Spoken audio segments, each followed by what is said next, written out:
You're listening to the Joint Sermons on the Push Media Podcast Network.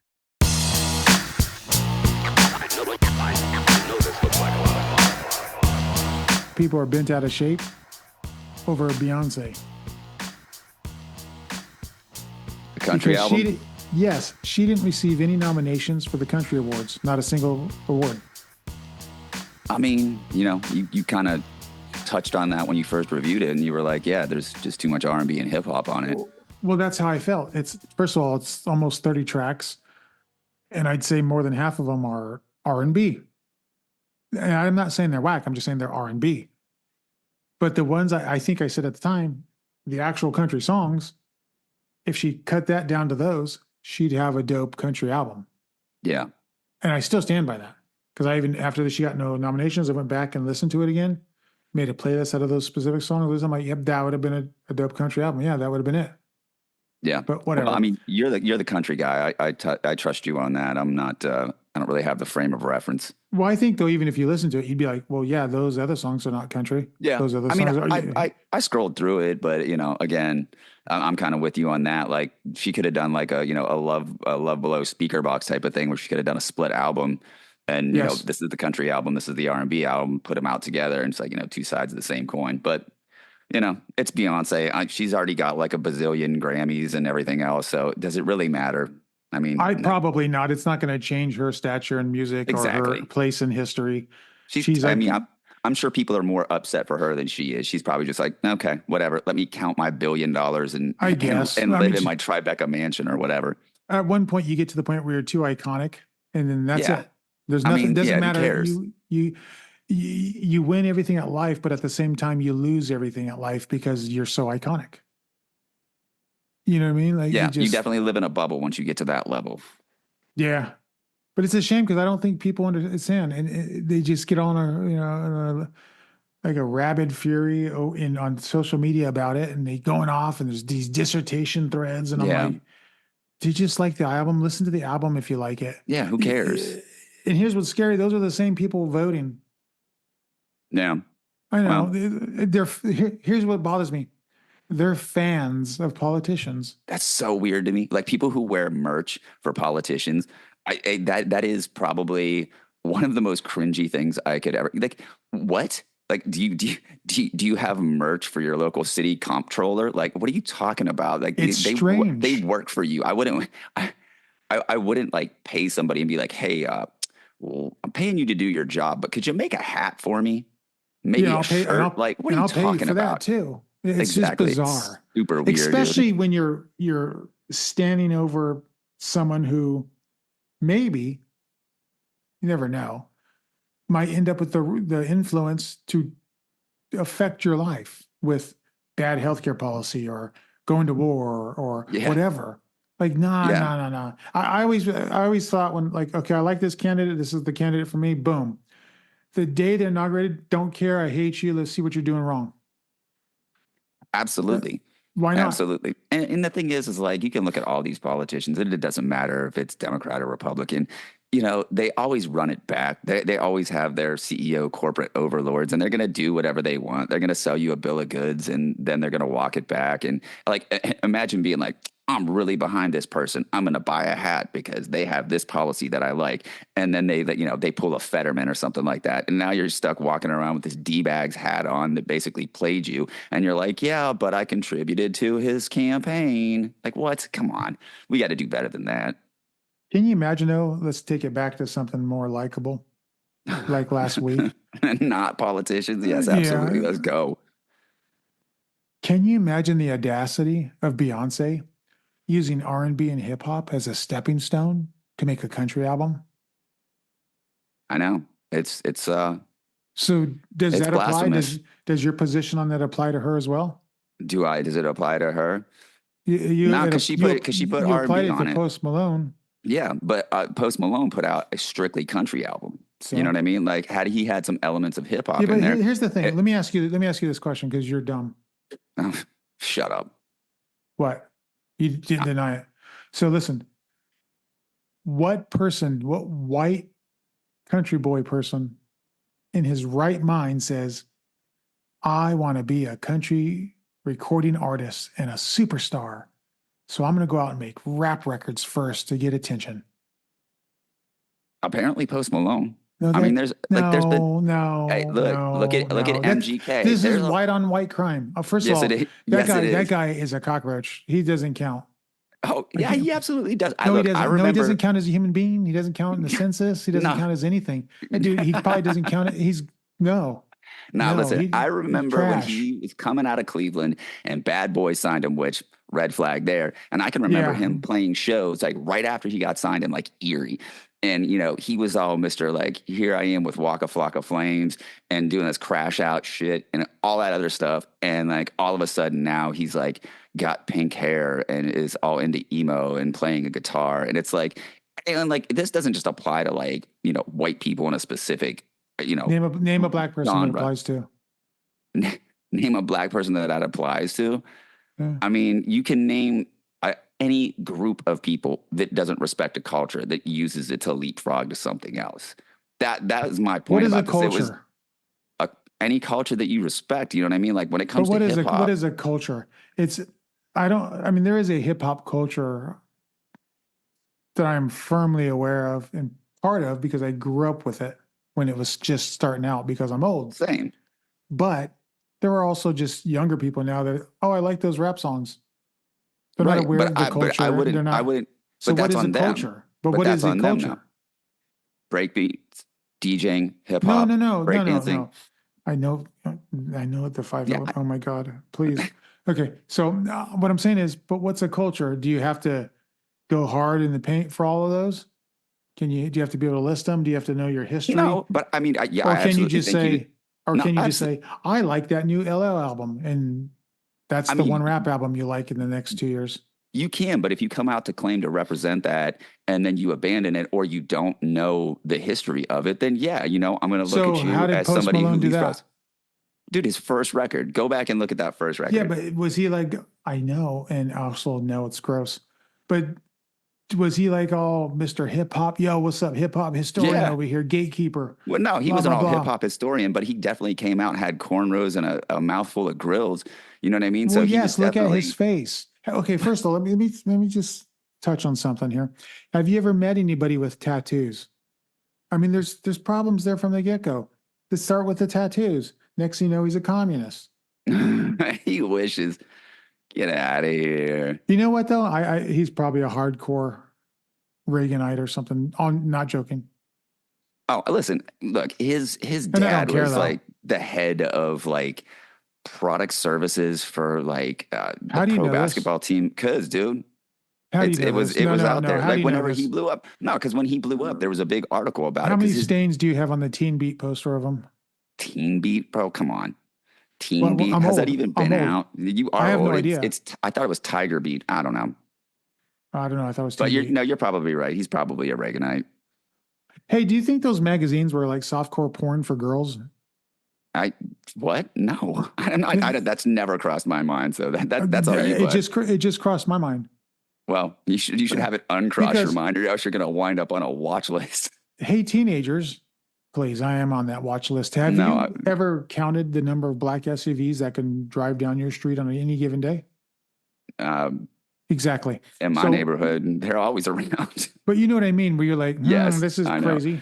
All I'm saying is that kind of prose is something that JD Vance would bring up. No, it's not. And I resent you. But what I'm saying is, you're like, hey, teenage girls, here's a magazine full of beautiful teenage boys that look glamorous with their shirts off. It's like, it's the Sears catalog for girls. Now you might have to explain what a Sears catalog is to some of these people because they're not old like us. So back in the days Sears of the even 5 and exist? dime, I don't know. I don't think it does, but I'm not 1,000%. I mean, there could be one in Idaho. I really don't know. You know what I loved about the Sears catalogs? My grandmother had one that was like 1,000 pounds. And they are all 1,000 pounds. There was this one page with I used to look at them to see the Casio watches and the Timex watches, and then to see the toys. But there was this one electronic toy section, and it had a radio console, like a kid's radio console. It had 2 tape decks in it and 2 microphones. Like you could host a radio show and record it. They were ahead of the game. You could even play one song and then like make your own radio show. I wanted that thing so much, but it was like $180, which was absurd. Yeah, that might as well have been like $5,000 back then. Yeah, it was absurd. I used to stare at the thing. I'd fold the corner in on that, hoping one day. I never even told anybody I wanted it. I was just hoping they magically understood that. But it was now I remember in fondly, and I'm like, that thing looks so cool. But I mean, I don't know. I think those magazines are weird. It's just like if you go, so there used to be this thing called malls back in the day. And Yeah. if you go into the malls that still exist, they have this store called Pink, and it's lingerie and sexy clothing for young girls. And I'm talking teenagers. And it's founded by the, what is that lingerie company, that famous one? I have Victoria's Secret. Victoria's Secret. That's It's That's weird. weird. Yeah. Did It you know is. that? And did you know that not Harvey Weinstein, that's another pervert. The pervert with the island, Oh, Epstein. Epstein. That was right on the tip of your tongue. But the pervert with the island, he was an investor and a founder of that company. No, it wouldn't surprise me. Dude, that's so gross. When you think about it, you're like, dude, what is wrong? Dude, but you walk by the store Pink in the mall and you're like, oh, I feel weird. This is weird. Like even just come on. The panties on that mannequin are supposed to be sexy, and that fits a 12-year-old. What is going on here? Yeah, I can't even tell you. I think the last time I was at the mall, I went to like the Apple store and I was already like, all right, I'm leaving because people get shot at our mall all the time, constantly. First of all, I hate going to the mall. I'll go to the mall if I take my daughter and her friends there, and then I'll just kind of like walk around or something while they're doing their thing because I don't even like to leave them there anymore. But and sometimes I drag my son, who ends up plotting my death later on because he cannot stand the mall. Well, smart But kid. malls are so dumb. There's nothing there. Yeah. Who cares? They're so stupid. I Yeah. don't know. Well, I mean, at the mall by me, they have like a teenage curfew because, like I said, people get shot there all the time. That's like anytime I have to go, it's like, oh, is it a Saturday? No. Like I got my glasses there, and they were like, oh, it's ready, and it was like 2:30 on a Saturday. I was like, I'll wait till Monday, thanks. And I'm glad I did because I am not kidding. Somebody got shot like 2 hours later. I'm like, well, that's why you don't go to the mall. Yeah, no, our mall is basically abandoned. And I think all malls are at this point abandoned or just like in their death throes. well, I had a different take. So I was like, I think most malls are basically abandoned, or every once in a while you find one that's just thriving. You're like, oh, this is what malls were like in the 80s. This is trippy. And all the stores are filled. And they're viable stores. They're like actual stores you would go in. They're not like 75 cell phone case repairs, that kind of thing. Yes. But they're all actual stores. We're like, okay, you could shop here and buy things, go school clothes shopping, whatever. But most malls, when every other door is closed or there's businesses down, Yeah. food courts have 3 shops. It's a pizza shop and 2 different Chinese restaurants. You're like, what is this? And Yeah. and you ever see the people in the little kiosk? And this They is more all about, look like they want to die. no, I mean they have like I rented this little cart to sell my hand stitched bejeweled slippers. It's like, what? How much are you paying for this cart? Probably way too much. Or do you just have to give a cut because the people just need asses in the seat? I don't know. Like I said, I've been to the mall twice in like the last like 6 years, so I'm good. It's weird. Yeah. So what's some good marketing I was thinking, because I'm that dude. Yeah. So I've been Clearly. listening to the LL Cool J album, and it's dope. It Yeah. is a good album. Absolutely. The beats are nothing, and I'll get to the marketing on this second, but the beats are nothing like LL Cool J typical beats. No. And that's good because it's not the same album. But his aggressiveness didn't change. No. If you Not know, at all. he's still bragging, which is Yeah. good because I don't like him if he's not bragging, because that's who he is. And he's one Yeah. guy who can brag. Like I said last show, yo, I'm better than you. And you're like, yep, you sure are. Let's hear that again. Yeah. Well, and I was gonna say, like, Q-Tip definitely pushed him because, like, when I first listened to that record, I was like, "Oh, this is not what I was expecting from Q-Tip." Like, I was expecting it turned, there was house tracks on there, like really almost go-go sounding tracks on there. Yeah. And I was like, ooh, I don't know how this is going to work. And I listened to it the second time and I was like, wow, LL pretty much ate up everything on this record, like, and didn't leave anything on the table. Like, I mean, anybody that questions his ability to bar out has not been paying attention to for like the last 40 years. Like, my man just came through and ripped it. I mean, when he puts Eminem on the mat and, Yes. I don't really care about that dude, but like, I was like, ooh, I don't know how this is going to go. And then he just came out and chewed it. I was like, That's what I was just going to say. Yep. Eminem can rap his ass off whether you like him or not. But LO stood there with him and was like, I'll match any style. I'll go for it. He's not, clearly he's not shy about it. But he rapped his ass off on that song. And I was not expecting him to double time like that. You know what I mean? Because I was like, when he came out on that beat, and the beat is so weird for double time emceeing that I was like, I don't know how this is going to work. And then about 16 bars in, I was like, okay, this is exactly how this is going to work. And I think that's produced by Eminem, that one too. So, oh, was it?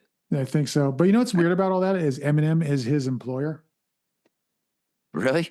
Yeah, on the radio show. So he has the Rock the Bells radio show. Oh, right. On Sirius. Yeah. But it's through Eminem's channel or whatever you want to call it, network. Whatever, yeah. Shady Radio or whatever. I don't know. But so which makes him his employer, which is nuts to think. Dude, the arc in that guy's story life is weird, right? As poor as he was. Oh, Eminem? Yeah. Yeah. I now own this radio network and I employ Q-Tip and LL. And there's like, dude, the people he said he used to shoplift their tapes. Yeah. And he's like, I'm their boss now and I cut checks. Like, that's nuts. Yeah, that's really wild. weird. Dude, you know, he has in Detroit that little pop-up mom spaghetti restaurant. No, I didn't. So he has that and the money goes to fund kid lunches and stuff like that, right? School lunches, which is cool. And I guess he pops up a couple times a month and works the drive-through for fun and gets crowds and gains money and gives it to the kids. Perfect. And I thought, perfect. And you know, he probably does have a lot of empathy for that. Let's be honest. You know, I'm sure. But I was thinking LL should do something like that. Like, can you imagine an LL cookie shop that's just called pink cookies in a plastic bag? Pink cookies in a plastic bag. That's it. You walk up, you get 2 pink cookies in a plastic bag for $3. Hey, you know what? And that goes to same type of thing, whatever, some charity. Yeah. It would go nuts. It would go nuts. Absolutely. Especially if you do like Eminem did and don't just like buy noodles in bulk and jarred pasta sauce. Like, he actually found someone that made something, I guess, that everybody says it was good. Oh, yeah. I had no idea. Oh yeah. Apparently, which is odd. It's a joke. It comes in like in a Chinese container, but everybody's like, it's actually really good. Like, I mean, look, some of the best food you get at gas stations. I'll stand by that. So, you know, first of all, if it's in a container, I'm good. There's a place back east, and then my name of it is slipping my mind, but they have fried chicken in them. It was ridiculous, and I was like, I've never seen fried chicken be this good. Like, it was disproportionately better. They had no business going off that way. Nope.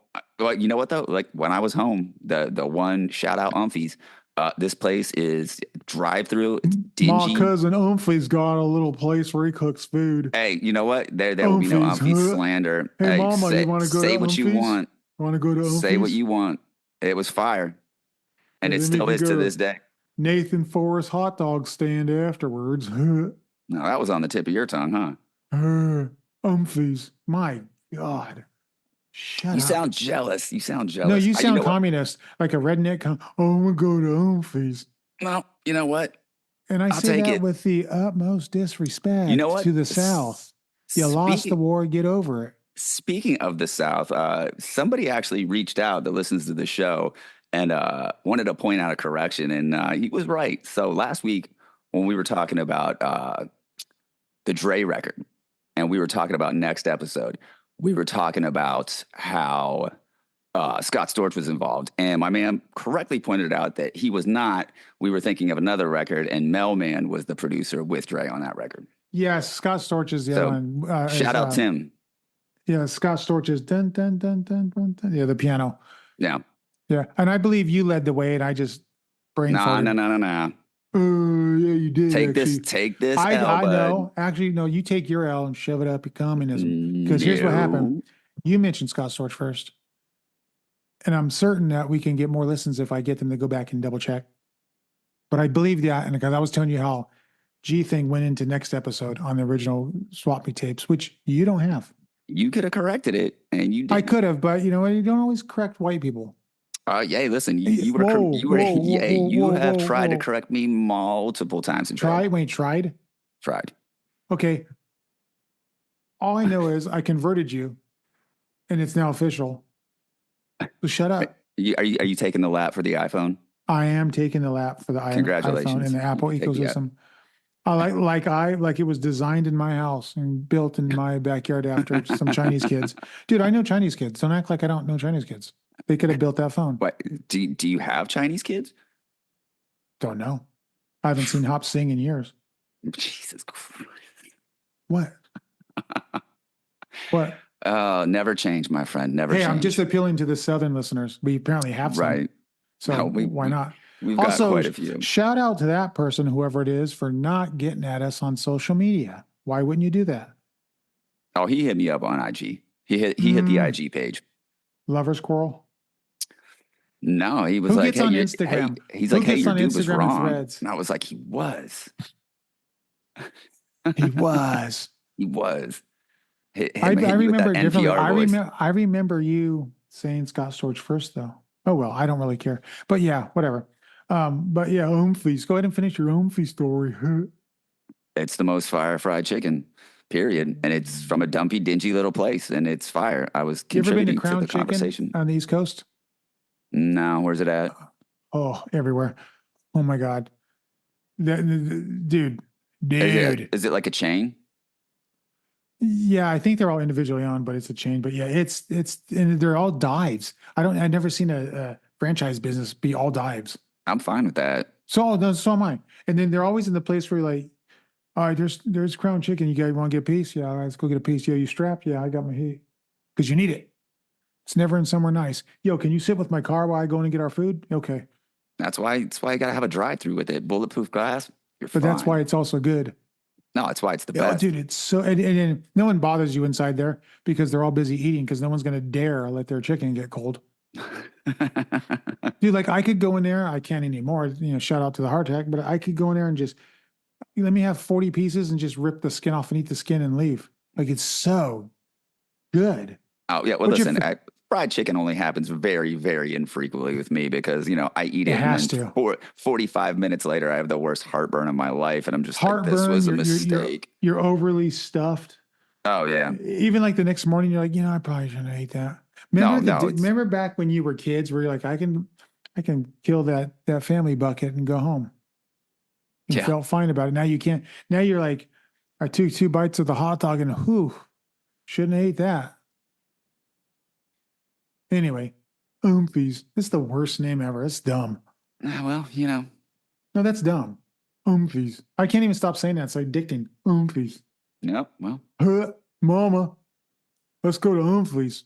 Hold on, I gotta refill my whiskey jug. Like, what's going on in Tennessee? I mean, what isn't going on in Tennessee? Exactly. First of all, they have some of the fastest internet in the world. I believe it's in Nashville. Which is weird. Probably. Which is weird. Well, I mean, Do you that's guys where all the have country computers stars. there? No, no computers. I actually Commodore thought 64 was about the height of perfection down there. I actually thought about the technology down there. I said that it somehow had to be influenced by the country music money down there. Oh no, 100%. It had to. Well, and they have the AT&T building there too, like the one that looks like Batman. Yeah. So I mean, Nashville is kind of like an outlier though. Like, it's not. I mean, Knoxville, Nashville, Memphis, everywhere in between is just kind of, podunk. Reminds me of Pennsylvania. Very much so. Except, I don't know. I was going to shout out Pittsburgh again, but nah. Pittsburgh's Sure? special. Pittsburgh's boring. Yeah. Like I you agree. go there. I'm not saying awful. I'm saying boring. You go there, and even if you're downtown, like in the historical section, you're like, all right, this looks cool. All right, there's some cool food here. All Yeah, right, I cool. mean the It's nothing to architecture is do. dope, but yeah, like unless you care about football, there's really not much else. You have like the Warhol Museum, but other than that, yeah, that was the one of the problems whenever I lived there. It was just like unless you fit into this certain type of box, there's not much going on. Now I haven't been there in years, and I'm sure things maybe have changed, but when I One was there, thing, nah, it was one thing I always took crapshoot. away is anyone that was like 50 or older looked incredibly strong, probably from working, probably from working in iron or steel somewhere. They just looked like strong. Like that 80-year-old right there can kick my ass. Yeah, He could, I he could, mean, he could punch me and crack my jaw. Like, I think by most of the time that I was there, it was there may have been like one or two operating mills left, but not very many. I think there's maybe one left, dude, it's if a that. shame because, they built up the area around the stadiums because of obvious reasons, that there's money to be made there, but nothing else. All these people that planned, hey, if you allow us to build here and do this, we'll build homes here. No one ever, did Yeah. you notice that? No one ever followed through. No, It's, no. Well, I mean, whenever they built the new stadium, it used to be called the North Side, and then whenever they built the stadium, it became the North Shore. You know what I mean? And like the yeah, North Side was always iffy. And then when they did that, and they kind of gentrified that whole entire area and added like Stage AE and all that other stuff. I mean, it was still the same thing, and it maybe went like 2 blocks with like new housing, but then it was just like right back to like steel mill town. So now it's just a bunch of lesbians driving around in their Hyundai Santa Cruz pickup truck. just keep poking that bear, huh? Why not? Bears poke back, and I like to be poked. Hey, good Anyway, lord. the censors. Are you thinking of becoming Catholic now? I just caught the reference. Absolutely not. We'll see. Well, no, We'll see. No, no. So, Umphies. In sorry, the name, but that in train has sailed. Umphies. I think you were on the wrong train. No, I think you were influenced by Baptists too much. Shut up. That's true. Have you ever not noticed? even close. Have you ever noticed though? And again, labels like this don't apply to 100%. They're not perfect, but Baptists are strange, and they're super strange when you get close to the South. I mean, Tongues and all that other stuff, and then yeah, well, you start getting into Pentecostals. It's like, what's going on here? yeah. I mean, I feel like any kind of religion like that gets strange. Oh, praise the Lord! Shut up. Yeah, I mean, I grew up around it. Like it was odd to begin with to me, but I mean, like I said, with any religion, you're gonna have that. But yeah, like the snake handlers and stuff like that. That's also like a very small amount of Sure, it them. is. Now, I believe all religions, including mine, look weird to people on the outside because you don't know what the beliefs are most of the time. You don't understand why they're doing something, and your probably opinion is wrong. But talking in tongues and hanging, rattlesnakes over your face and blood and falling out on stage, and then you got Joel Osteen's. It's all BS. Well, I mean, that dude's They like the go to they biggest go to grifter ever. they go to Joel Osteen's and they go to Umphy's. Like it's Pff, just. I mean, again, you're talking about people who go to Umphy's for food. Of course, they're going to get suckered into the Baptist church. What? Oh, nothing. Ironically, it's right beside a Catholic church, which is pretty funny. What is Umphy's? Uh-huh. So, and it don't rub See, off. I It got doesn't rub suckered into off. the Catholic Church. It doesn't rub off. You didn't get suckered into it. So, are you saying everyone who's a member of the Catholic Church is a sucker? I didn't say that. Yeah, you did say that, and you said some racial things that No. you guys didn't hear that because I beeped it out and cut it. But there was a lot of N bombs being fired back and forth right there. This dude is from Tennessee. What? I would expect nothing less from you. Just a All right. just How a about we call this long quits before litany. we get canceled? No, of course. The No. longer the better. No. But I mean, let's call this I thought that was your quits. plan. Let's call it. No, I don't have any plans. Not with you. Let's call Not, this quits not with that attitude, you don't. on this episode. So I don't know. Is this season 2? Is this season 1 still, or did season 1 not happen because Murphy and his stupid law? Yeah, Or I think season 1 got killed almost literally and figuratively. it was insane. Yeah. when you look back on it, you know what's the sad part is the momentum we were making. Yeah. And yep. But you You know know what? what I mean? Hey, listen, we did it once. We can do it again, even with your constant harassment of me. I think we can make it work. That's the fun part. I think that's the appeal because I get thousands of emails in every week after the show. Hey, do you tell that communist pig, what's what? You tell him what's for and all that. So that's just what it is. You had that one guy from the South. So I'm just telling you, all these people, they email me too. Well, it's a big tent, right? And I pitched the poll.